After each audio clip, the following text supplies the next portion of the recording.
What I wanted to talk about in this video is EQing in mono.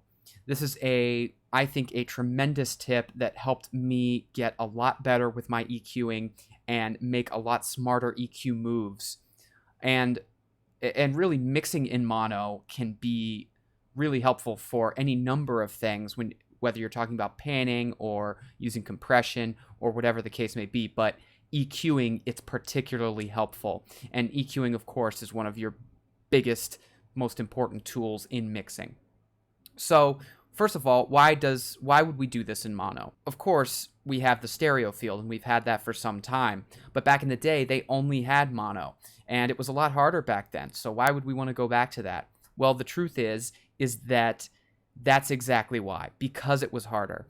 And because it's harder in mono to hear separation between tracks and to make sure that all the elements are standing out in the way that you want, that actually can help you improve your overall mix. Think of it like if you were trying to get better at hockey. Okay, if you were trying to get better at hockey and you were shooting on a goal and you were shooting on a goal the size of a soccer goal, well, it's pretty easy to get the puck in there. That's a pretty wide space you're aiming for. Your aim is probably not going to get that as good if you're only working on that. But if you were working on, well, a hockey goal, or even aiming at something that was half the size of a normal hockey goal, a smaller space that's a lot harder to hit, well, you're naturally going to develop better aim. That's why when you're practicing in hockey, they'll often focus on hitting specific targets or posts or things like that. It's about working on the aim. So that is the concept behind mixing in mono. So that's why. Now the how. Well, first of all, you want to be able to listen to your mix in mono. And if you don't know how to do this, it's pretty easy. Don't worry about it. Whether you're working in ProTools, Logic, Reaper, FL Studio, whatever the case may be, Ableton, there are free plugins out there that will allow you to listen to your mix in mono. So check those out, download them. You do not have to pay for a plugin. There's probably one that exists for your DAW, so do that.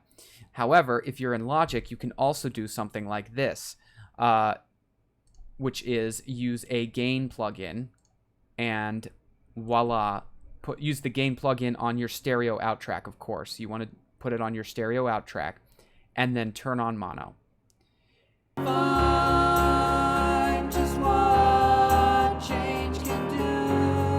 So you can hear the difference there, right? There's just, it's a lot less full. It's mono, it's not stereo. But if I were to take the vocals off here and just focus on our instrumentation, I'm going to show you how EQing can help. If I hit play here and we're listening in stereo,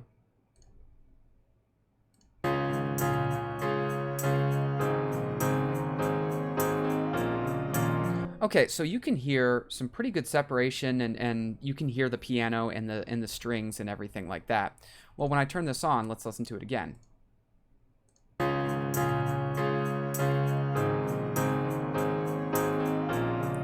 Okay, now to me, I can still hear that, but it is not nearly as clear, and I'm getting some low end, I'm just not hearing it as clearly. So this might be a case where I want to EQ in mono. So I'm going to leave my mono track on. I'm going to go ahead and pull up my EQ here for my synth, and I'm going to add an EQ for my piano. And now I'm just going to loop things around here and listen to this and work with it.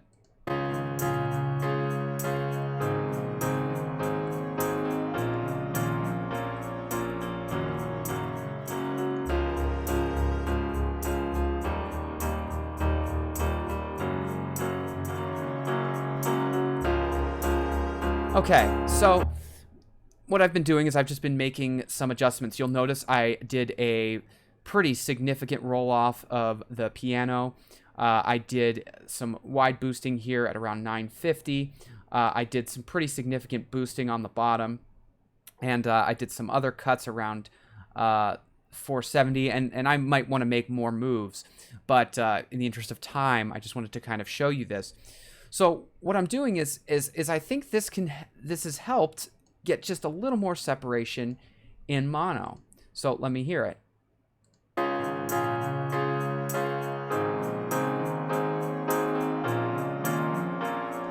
To me, that is sounding like there's more separation. And now, let's go ahead and listen to it in stereo. Let's see if we like it.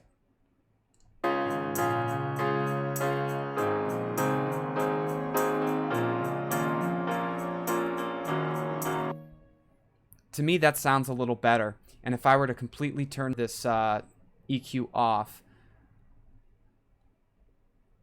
then I don't know that it would sound as good.